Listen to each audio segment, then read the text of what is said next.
really tired of it. And I said, I know exactly where you're coming from, but read it again, because I think we can make a great statement against violence and killing. At almost 95 years old, Clint Eastwood just did something no one expected. In a rare, unfiltered moment, he revealed the 8 actors he's admired most, not based on fame, awards, or Hollywood buzz, but on something much deeper. One of them, he called the only man I ever envied. Another, he once said, didn't act, he existed. But here's the twist. Eastwood's list isn't polished or politically correct. It's raw, gritty, as uncompromising as the man himself. And some of these choices, you'll never see them coming. So who made the cut? And what do these names reveal about the legend behind the camera? Clint Eastwood didn't hesitate when asked who his favorite actor of all time was. He didn't mention Brando, not De Niro, not even the legends from his own generation. Instead, he looked back, way back, and gave a name that surprised almost everyone, James Cagney. And this wasn't some nostalgic nod to old Hollywood. Eastwood meant it. He was fearless, Clint said. Most of those guys were. But Cagney, he wasn't afraid to be outrageous. That word, fearless, comes up a lot when Eastwood talks about Cagney. Because in an era where studios pushed safe, predictable stars, Cagney broke everything wide open. In White Heat, he played a gangster so unhinged, so electric, that you couldn't take your eyes off him. Cody Jarrett wasn't just a villain. He was chaos in motion, switching from cold menace to manic fury in a heartbeat. It wasn't acting. It was something more dangerous, something real. But Cagney didn't stop at violence. Just a few years earlier, he shocked everyone by flipping the script completely in Yankee Doodle Dandy, a joyful, tap-dancing tribute to patriotism and showbiz. Same guy, totally different energy, total control. Eastwood saw that kind of range, that refusal to be boxed in, and it stuck with him. Cagney wasn't content to be a tough guy. He was too talented for that. And Eastwood, who spent decades fighting off typecasting himself, from Western gunslinger to hardened detective, respected the hell out of it. But it wasn't just about range. It was about truth. Even when Cagney was over the top, he was still grounded, still believable. And to Clint Eastwood, who's built his career on stripped-down realism and raw emotional honesty, that's everything. Cagney, he said, had a style and energy that could bulldoze right through the screen. And in many ways, Cagney did for Eastwood what Eastwood would later do for others. He redefined what it meant to own a scene. Not with flashy technique, but with raw presence. But that was just the beginning. Because the next name on Clint's list, he wasn't electric. He wasn't loud. He barely spoke at all. And yet, he might have been even more powerful. If Cagney was fire, Gary Cooper was ice. And to Clint Eastwood, that contrast was just as powerful. Long before Clint ever stepped onto a movie set, secretaries around the Warner Brothers lot had already given him a nickname, Coop. The resemblance was too strong to ignore. Tall, quiet, no nonsense. But it wasn't just about looks. It was about presence. Eastwood never outright called Cooper his favorite, but the influence is impossible to miss. "Plant your feet and tell the truth," Cooper once said. And Clint took that advice to heart. For over 60 years, Cooper's performance in High Noon left a mark that would last a lifetime. A lone man facing down a town full of cowards, not for glory, but for what was right. He barely raised his voice. He didn't throw punches. But you felt the weight of every choice, every pause, every silence. That kind of acting, controlled, stripped to the bone, wasn't flashy, but it was devastating. And Clint Eastwood built an empire on that same foundation. From A Fistful of Dollars to Gran Torino, he perfected the quiet stare, the slow burn, the man who speaks with actions, not speeches. Cooper showed that stillness could be just as gripping as rage. And Eastwood ran with that idea, all the way to cinematic legend status. But as much as Eastwood admired Cooper's restraint, he also knew that restraint alone isn't enough. Sometimes a story needs a little chaos, and that's where the next actor comes in. When Eastwood cast Gene Hackman in Unforgiven, he knew exactly what he was doing. He wasn't looking for a simple villain. He needed someone who could go deep, into the ugly, complicated truth of power, fear, and control. And Hackman delivered something chilling. As Sheriff Little Bill, Hackman wasn't a cartoon bad guy. He was terrifying because he felt real. Calm one second, brutal the next. He built a house with his own hands, then beat a man half to death in the mud. Eastwood later said, "Gene elevated that entire film. He brought layers nobody else could." And he wasn't wrong. Hackman's performance won an Oscar. But more importantly, it brought a sense of unease that hovered over every scene. You never quite knew what he was going to do next. That tension, that unpredictability, it's exactly the kind of performance Clint Eastwood respects most. Fearless, raw, and unflinching. Hackman wasn't trying to be liked. He was trying to be honest. And Eastwood has always believed that honesty, even when it's uncomfortable, is the cornerstone of great acting. It's why Unforgiven worked. Eastwood played the broken, haunted gunman. Hackman played the man who made monsters out of lawmen. And together, they redefined what a Western could be. This wasn't good versus evil. This was survival versus corruption. Their collaboration was so powerful, it became a turning point, not just in Clint's career, but in the entire genre. But Eastwood's admiration wasn't limited to strong-willed men. The next actor on his list brought something completely different to the screen: emotional depth, vulnerability, and quiet grace. Clint Eastwood doesn't throw around compliments lightly.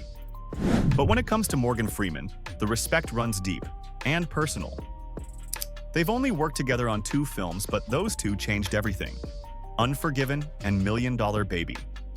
And in both, Freeman wasn't just a supporting actor.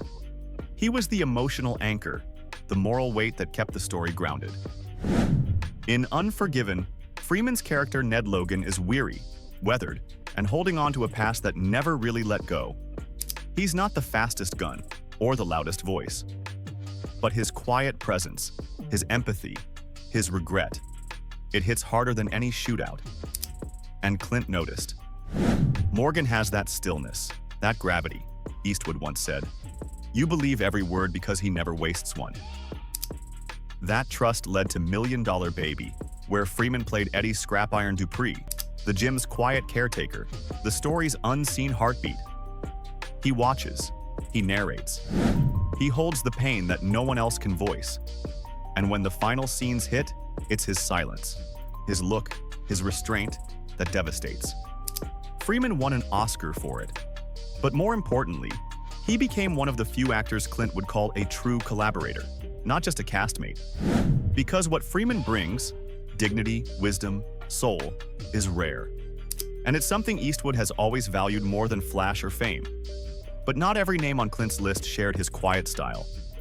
In fact, the next one was a master of emotional complexity, able to say everything without raising her voice. Clint Eastwood doesn't usually do romantic dramas. He doesn't do melodrama. And he definitely doesn't do sentiment.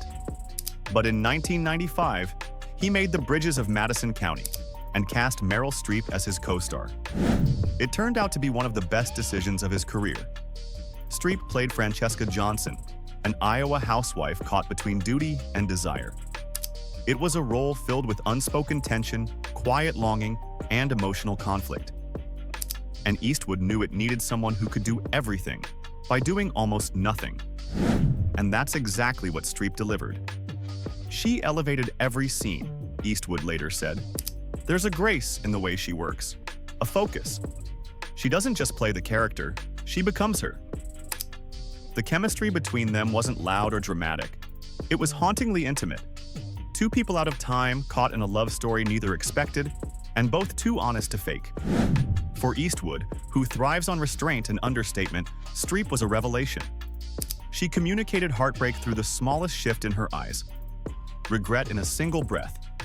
No tears. No outbursts. Just truth. The film became a surprise critical and commercial hit, and a turning point for how audiences saw Eastwood. Not just as the stoic gunslinger, but as a director and actor willing to explore deep vulnerability. Streep made that possible, and for that, Clint ranks her among the absolute best. But not everyone on his list comes from shared screen time. The next name? A man Clint never worked with, but always watched. A man who helped shape Clint's vision of the American hero before Clint ever picked up a gun. Clint Eastwood never tried to become John Wayne, but he never stopped respecting him either. The Duke was everything Eastwood wasn't. Loud, commanding, larger than life. He played heroes who always stood tall, spoke clear, and shot straight. And for decades, he was the Western. Eastwood watched all of it. The Searchers, True Grit. He studied Wayne's presence, the walk, the voice, the myth. He had a style that belonged to another time, Clint once said. But it worked, and it lasted. That lasting part, it stuck with him. Wayne kept playing heroes long after Hollywood changed. And while some saw him as outdated, Eastwood saw something else: consistency. A man who knew exactly who he was on screen and never flinched. But make no mistake, Clint didn't copy him. He rebelled against him. Clint Eastwood has never directed Denzel Washington, but he's watched every move the man has made, with quiet respect. Why? Because Denzel does what Clint loves most. He digs into the truth, even when it's ugly, even when it's uncomfortable. He plays characters with fire in their eyes, men who are powerful, conflicted, and often walking the edge. Training Day, Malcolm X Flight, American Gangster. Each one a masterclass in complexity. And that's the magic Eastwood sees in Denzel: controlled chaos. You never quite know what he's thinking. You just feel it building. Then, when he explodes, it's earned. It's dangerous. It's unforgettable. Eastwood reportedly called him the real deal. No flash, just force. The admiration goes deeper than acting. Both men have tackled directing. Both tell morally complicated stories. And both demand absolute truth from every scene. They may never have shared a set, but make no mistake, Clint Eastwood sees Denzel as an equal. A man who, like him, doesn't chase fame, but chases purpose. And in a business that rewards predictability, Denzel, like Eastwood, takes risks. That alone puts him on the list. But the final name? That's not just respect, that's trust. Because Clint handed him the lead in one of his most emotional films and watched him carry it like a pro. Clint Eastwood doesn't cast based on fame. He casts based on trust. And when it came time to make Invictus, a film about leadership, legacy, and the weight of expectation, he chose Matt Damon to carry that story. Not because Damon was a box office draw, but because Clint saw something deeper: discipline, subtlety, control. In Invictus, Damon plays Francois Pienaar, the South African rugby captain tasked with uniting a divided nation. It's a role that could have easily gone over the top, but Damon kept it grounded, measured, human, and Eastwood noticed every detail. He doesn't push, Clint said. He lets the character breathe. That approach, quiet, focused, emotionally honest, is exactly what Eastwood values. Damon didn't try to steal scenes. He served the story. He understood that true power doesn't always come from yelling. Sometimes it's in a pause, a look, a decision made without words. 8 actors, 8 styles, 8 legacies. But what connects them? It's not fame, not popularity, not even box office numbers. It's truth. Every actor on Clint Eastwood's list has something in common. They don't perform for the camera. They become the story. From Cagney's fearless chaos to Freeman's quiet soul, from Hackman's menace to Damon's humility, each one carries a kind of honesty that cuts through the noise. They don't chase moments. They live them. They don't pretend. They reveal. And in Clint Eastwood's world, that's the only kind of acting that matters. They don't act, he once said. They exist. In the end, this list isn't just about who Clint Eastwood admires. It's a mirror, a reflection of the qualities he's valued for more than half a century: grit, control, silence, impact. And maybe that's why these choices feel so personal. Because in honoring them, Clint Eastwood is telling us who he really is.